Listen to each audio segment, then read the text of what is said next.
추석이 며칠 앞으로 다가왔습니다. 그러나 이번 추석은 코로나 확산의 염려 때문에 고향 방문이 극도로 자제되는 분위기입니다. 때마침 멋진 문구가 떴던데 뭔지 아십니까? 우리 대중가요에 불효자는 웁니다라는 노래가 있죠. 어머니를 여의고 먼 이국에서 어머니를 그리워하며 부르는 노래 불효자는 웁니다인데 이번에 강원도 정선군의 한 공무원이 이것을 이렇게 패러디 바꿨더라고요. 불효자는 옵니다. 고향의 부모님들을 염려하여 이번 명절에 효자들은 고향에 가지 않고 불효자만 간다는 그런 발상입니다. 독특하고 재미는 있는데 좀 씁쓸하죠. 가지 못하더라도 코로나가 우리의 발목을 잡을지라도 우리의 부모와 가족, 집안의 형제들에 대한 관심과 사랑은 변함이 없어야 합니다. 우리는 하나님께서 맺어주신 한 가족, 한 권속이요 형제와 자매입니다. 어릴 적에 제가 읽은 동화책 중에 장발장이라는 게 있습니다. 영화와 뮤지컬로도 아주 성공한 레미제라블이죠. 굶주린 조카를 위해서 빵 한 조각을 훔친 이 장발장, 과한 형벌로 오랜 세월 감옥 생활을 하고 추록을 합니다. 그러나 사람들은 그를 전과자라고 받아주지를 않습니다. 빵 한 조각을 나누어 주지 않습니다. 그렇게 밀리는 이 장발장은 어느 성당을 찾아가게 되었고 그 성당의 신부가 그에게 음식과 잠자리를 내줍니다. 그날 밤 이 장발장은 성당의 은그릇들을 훔쳐서 도망을 가지요. 어느 누구도 자기에게 일자리를 주지 않기에 그것이라도 팔아서 몇 끼라도 때울 그런 생각이었습니다. 하지만 의심의 눈초리로 바라보는 이 병사들에게 붙잡혀서 다시 신부에게 끌려옵니다. 이때 그 신부의 반응이 어린 저에게도 퍽 감동적이었습니다. 신부는 도둑으로 붙잡혀온 이 장발장에게 왜 촛대는 가져가지 않았느냐면서 은촛대까지 내줍니다. 그러자 장발장을 잡아온 이들이 미심쩍어서 다시 물어보았지만 신부는 이것들은 다 내가 장발장에게 선물로 준 것들이라고 재차 말을 합니다. 그러면서 그 과정에서 장발장을 향해서 형제여라고 이렇게 불러줍니다. 그날 밤 병사들도 돌아가고 신부도 사라지고 장발장 혼자 남았습니다. 그는 그 순간 말할 수 없는 감동으로 하나님 앞에 서게 됩니다. 그 순간 그가 하나님 앞에서 되뇌이는 말은 신부가 자신을 향해서 형제라고 불러주었다는 것입니다. 긴 설교도 아닌 그 짧은 한마디에 그의 마음이 녹아내렸습니다. 자신처럼 하찮은 인생을 형제로 여겨준 그 고마움에 보답하고자 자신도 무언가 다른 사람에게 도움을 끼치는 그런 사람이 되기로 마음에 결심을 합니다. 그리고 개과천선하여서 마침내 한 도시의 시장이 되어 그 도시민들을 세세하게 돌보는 존경받는 시장이 됩니다. 물론 이 이야기는 그 뒤에 계속 이어져 가지만 제 기억 속에, 제 감동 속에 있는 레미제라블 장발장은 여기까지입니다. 하찮은 인생에게 형제라고 불러주며 그는 변화된 삶을 시작합니다. 그 형제라는 단어에 합당한 삶을 살기 위해서 무진 노력을 다 해갑니다. 그런데 여러분, 신부 정도가 아닙니다. 하나님의 아들 예수님께서 이렇게 말씀하셨습니다. 이제부터는 너희를 종이라 하지 아니하리니 종은 주인이 하는 것을 알지 못함이라 너희를 친구라 하였노니 내가 내 친구 너희에게 말하노니 몸을 죽이고 그 후에는 능히 더 못하는 자들을 두려워하지 말라. 제자들을 향해서 친구라고 불러주시더니 부활하신 후에는 이렇게까지 호칭을 하십니다. 이에 예수께서 이르시되 무서워하지 말라. 가서 내 형제들에게 갈릴리로 가라 하라 거기서 나를 보리라 하시니라. 그 못난 제자들, 사람들이 무서워서 자기의 신앙도 표현하지 못하고 있던 그 겁쟁이들을 향해서 예수님은 형제라고 부르십니다. 바로 우리들을 향해서 하시는 말씀 아니겠습니까? 근데 믿어지십니까? 모두가 자기를 피합니다. 모두들 자기에게 손가락질을 합니다. 전과자라고 대합니다. 그럼에도 단 한 사람, 신부가 자신을 향해서 형제여라고 했다고 해서 그 추한 장발장의 삶은 거룩한 삶으로 변하여 갑니다. 그렇다면 신부가 아닌 예수님께서 우리를 향해서, 나를 향해서 형제라고 불러주셨다면 우리는 장발장보다 더 변해야 하지 않겠습니까? 우리는 더 노력해야 하지 않겠습니까? 정말 더 좋은 사람, 더 진실된 사람, 더 섬기는 사람이 되어야 하지 않겠습니까? 사랑하는 여러분, 예수님의 형제로 부끄러움 없이 살아갑시다. 오늘 읽은 성경 본문은 로마서죠. 사도 바울이 로마 교회에 써서 보낸 편지입니다. 그런 성령의 감동 속에 예수님의 형제인 우리들에게 이렇게 권합니다. 형제를 사랑하여 서로 우애하고 존경하기를 서로 먼저 하며. 여기서 형제는 누구를 칭하는 걸까요? 믿음의 형제이죠. 교회는 예수님의 형제들, 믿음의 형제들이 만남입니다. 그러게 형제라는 말을 가장 많이 쓰는 데가 교회입니다. 믿음 안에서 성도는 서로를 다 형제라고 부릅니다. 여기서 오해하지 말 것은 형제라는 말은 이미 형제 자매를 다 일컫는 말입니다. 자매들은 오해할 필요가 전혀 없습니다.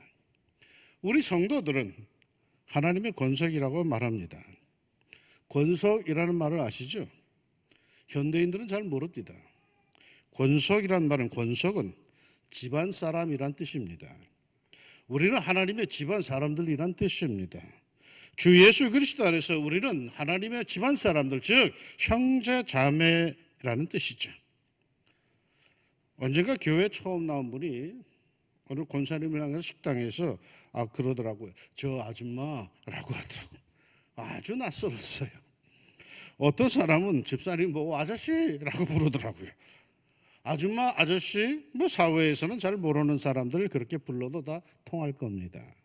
그러나 교회에서는 직분을 모를 때, 누구인지 잘 모를 때에는 그렇게 부르지 않죠. 뭐라고 부른다고요? 형제님, 자매님 합니다. 그러면 다 통합니다. 나이가 많든 적든 형제여 자매입니다. 우리는 다 주님의 형제 자매입니다. 사도 바울은 성도들을 형제 또는 자매로 부르는데 주저함이 없었습니다. 바울 서신을 여러분 펼쳐보면은 그런 예는 수를 헤아릴 수 없을 정도로 많이 나옵니다. 형제 디모데, 형제 오네시모, 자매 베베, 자매 아비야. 이런 표현들은 바울이 성도를 어떻게 생각하고 있는가를 보여주는 것이죠. 바울은 성도를 그저 믿음을 같이 하는 사람들로 보지 않았다는 거죠. 마치 피를 나눈 친형제처럼 가장 친밀하고 함께하는 사람으로 생각했다는 거죠. 목회하는 디모데 목사에게 사도 바울은 이렇게까지 권해줍니다. 늙은이를 꾸짖지 말고 권하되 아버지에게 하듯하며 젊은이에게는 형제에게 하듯하고 늙은 여자에게는 어머니에게 하듯하며 젊은 여자에게는 온전히 깨끗함으로 자매에게 하듯하라. 교우들을 한 가족처럼 대하라는 겁니다. 나이 많은 사람들은 다 부모요. 그 외의 분들은 다 형제요, 다 자매라고 이렇게 일러줍니다. 우리는 믿음 안에서 모두 한 가족입니다. 믿음의 권석입니다. 믿음으로 말미암아 우리는 모두 형제 자매입니다. 이것이 바로 신앙의 위대한 힘입니다. 교회에서 만나는 성도들을 향하여 형제님, 자매님이라고 부를 수 있어야 합니다. 성도님이라는 말도 참 의미 있는 말이지만 그보다는 형제님, 자매님이라고 하는 게 여러분 더 적절합니다. 그런데 그냥 말만 그렇게 하는 게 아닙니다. 정말 형제와 같은 감정, 자매와 같은 좋은 감정을 가져야 합니다. 믿음의 관계는 가족 관계와 같은 것이죠. 서로 좋은 것을 나누고자 하는 마음, 고통과 아픔을 서로 덜어주고자 하는 마음이 이것이 넘쳐야 합니다. 성도가 서로 돌아보아 격려하고 마음을 나누는 일이 없다면, 즉 형제 자매 같은 모습이 없다면 그것은 교회가 아닙니다. 그것은 그냥 집단일 뿐입니다. 서로 진정한 형제 자매가 되어야 참 믿음의 공동체인 것입니다. 그러기에 형제를 사랑하여 서로 우애하고 존경하기를 서로 먼저 하며 라고 한 것 같이 서로 우애하고 존경하기를 먼저 합시다. 기다리지 말고 서로 사랑하고 우애합시다. 서로 존경하기를 먼저 합시다. 요즘에 가만 보니까 교회도 못 나오는데 자기한테 전화 안 해준다고 삐진 사람들이 꽤 많더라고요. 먼저 하세요. 먼저 하라고 그랬는데 그 사람이 정말 궁금하면 먼저 전화하세요. 여기서 나한테 전화 한 번 안 하네? 그러지 말고 먼저 하래. 먼저. 성경을 항상 먼저 하라. 왜? 너는 형제 자매야. 먼저 하라는 거야. 염려가 되면 먼저 전화하고 궁금하면 먼저 전화하시고 먼저 안부를 묻고 축복합시다.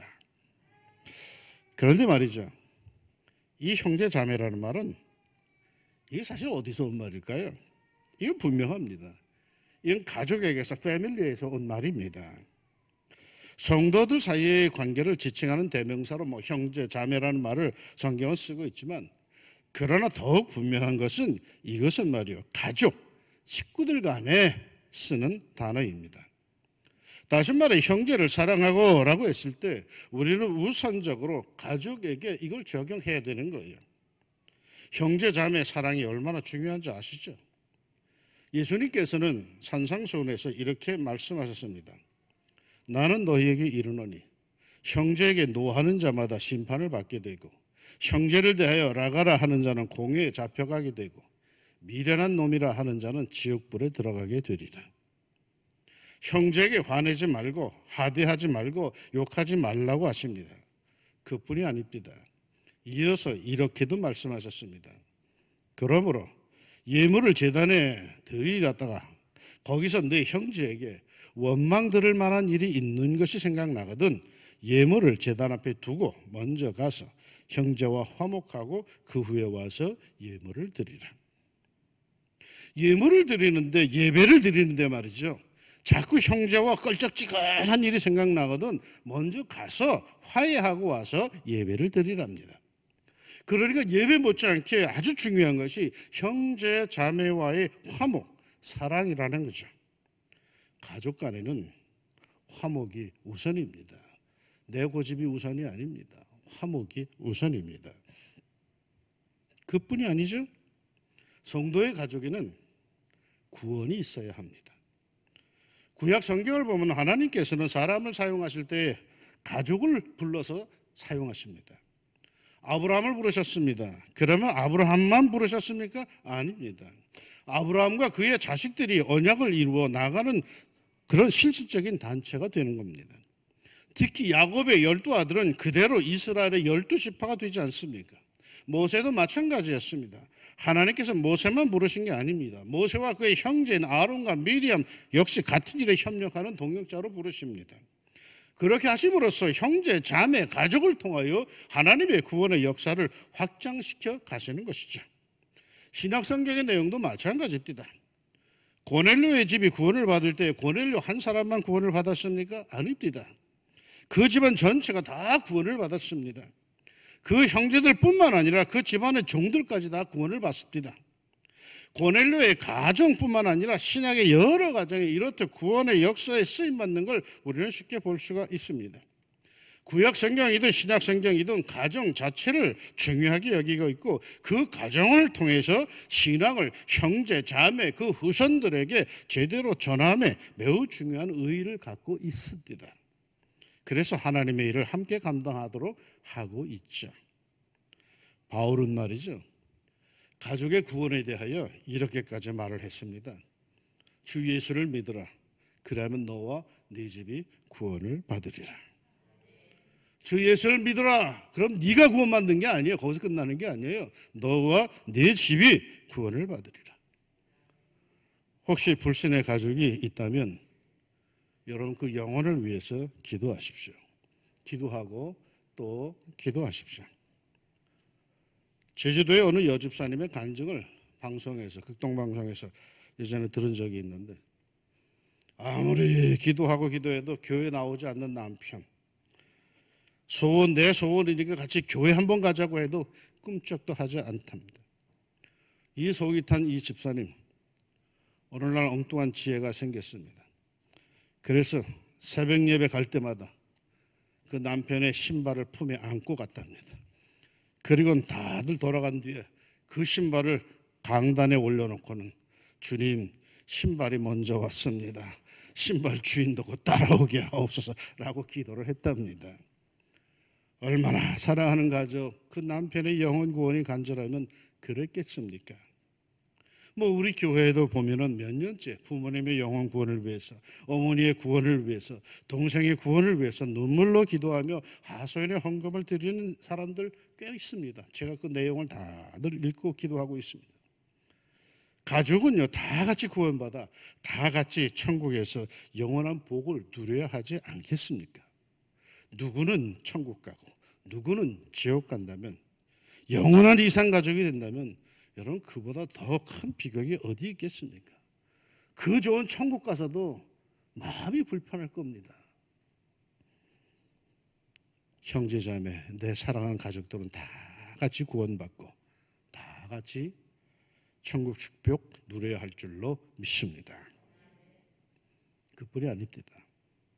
사도 바울은요, 가족에 대해서 이렇게도 말씀했습니다.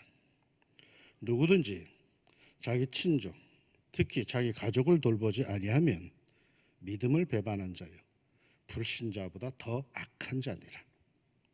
구체적이고 실제적으로 가족, 즉 형제를 돌보고 사랑하는 게 성경에서 일관되게 이야기하는 내용입니다. 신앙생활 잘한다고 하면서 자신의 혈육을 돌보지 아니하는 것은 이건 옳지가 않습니다. 그 사람 믿음 좋아하는데 가족들, 친족들 다 내버리고 혼자 교회 나와서 열심히 하는 것 별로라는 겁니다. 자신의 친형제를 사랑하지 않고 다른 사람을 사랑한다? 이거는 웃기는 일이라는 겁니다. 먼저 가족 안에서 형제 자매를 사랑하는 모습을 가져야 합니다. 이게 1차적입니다. 가족을 위하여 기도를 많이 합시다. 믿지 않는 가족이 있다면 늘 그를 위해서 기도합시다. 가장 큰 사랑은 다른 게 아니라 구원받게 하는 것이죠. 그런데 이건 솔직히 인간의 힘으로 되는 건 아닙니다. 하나님께 맡기고 기도할 때 하나님께서 꼭 이루어 주실 줄로 믿습니다. 아울러 경제적으로 어려워하는 형제자매가 있을 때 그걸 우리가 도와줄 수 있는 거 아닙니까? 그때 실질적으로 도와주고 살펴줍시다. 그게 주님께 대하는 것입니다. 몇 해 전에 몇 분의 목사님들이 차를 타고 장충체육관 앞을 지나가는데 그 근처에 있는 교회 정문에 이런 영문 글귀, 짧은 영문 글귀가 이렇게 쓰여져 있었습니다. Don't worry, be happy. 그러니까 염려하지 말고 행복하라는 그런 뜻인데, 이것을 보고 한 목사님이 유창한 영어 실력으로 그걸 읽었어요. Don't worry, be happy. 그러자 옆에 있던 목사님이 이걸 이렇게 해석을 합니다. 돈이면 worry도 해피하구나. 우리 어릴 때 동네에게는 거의 다 월이었죠. 돈이면 다 해피한 게 아니에요. 적어도 가족, 형제, 자매라면 서로 사랑하고 서로 우애하고 존경하기를 서로 먼저 해야 거기에 행복이 있는 겁니다. 그 가정이 행복해집니다. 여러분, 돈 많다고 행복한 가정 되는 거 절대로 아닙니다. 오해하지 마세요. 이번 추석 어차피 다 같이 모이지 못합니다. 그러나 그렇다고 해서 우리가 서로 무관심 속에 보내지 말고 사랑과 우애와 존경을 서로 먼저 합시다. 형제와 자매들에게 서로 먼저 합시다. 한 번 더 기도해주고, 한 번 더 전화해주고, 한 번 더 칭찬해주고, 한 번 더 내가 먼저 합시다. 다시 말하지만 형제 사랑하기를 먼저 하랍니다. 그게 이번 추석에 주님께서 우리 왕중가족에게 주시는 말씀인 줄로 믿습니다. 형제를 사랑하여 서로 우애하고 존경하기를 서로 먼저 하며 그대로 순종하여 예수 이름으로 행복이 넘치는 가정이 되시기를 우리 예수님의 이름으로 축원합니다. 기도합시다. 사랑하는 아버지 하나님, 우리나라의 명절이 두 개가 큰 게 있는데 설과 추석 명절입니다.